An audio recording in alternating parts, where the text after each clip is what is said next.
नमस्कार, मैं डॉक्टर अभिजीत सिंह सजान, कंसल्टेंट ब्रेन एवं spine surgeon, Regency hospital Kanpur. आज हम एक बहुत इम्पॉर्टेंट टॉपिक के बारे में डिस्कस करेंगे, जो कि है लंबर डिस्क प्रोलैप्स के सर्जिकल ऑप्शंस। यानी लंबर डिस्क हर्निएशन जो होता है उसको सर्जरी के माध्यम से किन किन तरीक़ों से ठीक किया जा सकता है। तो इसमें बेसिकली हमारे पास 3 ऑप्शंस होते हैं।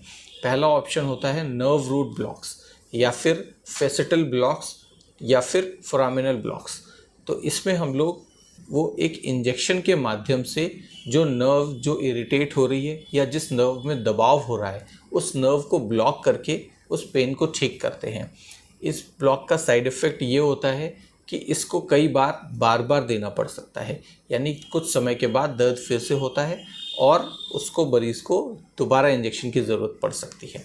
दूसरा ऑप्शन होता है हमारे पास ओपन सर्जिकल टेक्निक, जो कि सबसे ज़्यादा कॉमन और सबसे ज़्यादा की जाने वाली सर्जिकल टेक्निक्स हैं। इसमें हम लोग 2 विधि से काम करते हैं। एक ओपन नॉर्मल सर्जरी होती है जिसमें डिस्केक्टमी की जाती है। डिस्क जो प्रॉब्लम क्रिएट कर रही है उसको निकाला जाता है और नर्व को डिकम्प्रेस किया जाता है। दूसरी टेक्निक होती है माइक्रोस्कोपिक डिसेक्टमी। माइक्रोस्कोपिक विधि से माइक्रोस्कोप द्वारा एक छोटे से चीरे या छोटे से इंसिजन से बिना किसी नर्व को या बिना किसी बोन को ज़्यादा डैमेज किए हुए, बिना किसी मसल डैमेज किए हुए उस डिस्क को निकालते हैं। ये तकनीक जो है वो काफ़ी सेफ़ है। इसमें रिस्क ऑफ कॉम्प्लिकेशंस जो है वो बहुत कम होता है और पेशेंट को पोस्ट ऑप यानी ऑपरेशन के बाद वाला पेन और हॉस्पिटलाइजेशन और बेड रेस्ट भी बहुत कम होता है। तीसरी टेक्निक होती है जो आजकल बहुत ही ज़्यादा पॉपुलराइज हो रही है, वो है एंडोस्कोपिक ट्रीटमेंट, यानी दूरबीन विधि से एंडोस्कोपिक विधि से डिसेक्टमीज और एंडोस्कोपिक विधि से फोरामिनोटमीज। इसमें बेसिकली हम लोग दूरबीन के द्वारा जो ऑफेंडिंग डिस्क है, यानी जो डिस्क दबाव डाल रही है, उसको रिमूव करते हैं।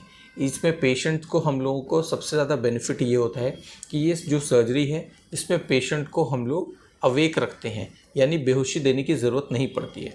डे केयर प्रोसीजर की तरह भी किया जा सकता है, यानी मरीज़ को हम सुबह एडमिट करते हैं, उसको ऑपरेट करते हैं और सेम डे इवनिंग में उसको डिस्चार्ज कर सकते हैं और most of the patients next day morning से अपने वापस जॉब पे जा सकते हैं। तो इस सर्जरी का ये फ़ायदा है कि इसको हम लोग ब्लडलेस सर्जरी मानते हैं, क्योंकि इसमें ब्लड लॉस नामात्र होता है, बहुत ही छोटा सा इंसिजन होता है, स्टिचलेस होता है, मैक्सिमम 1 स्टिच लगाना पड़ता है।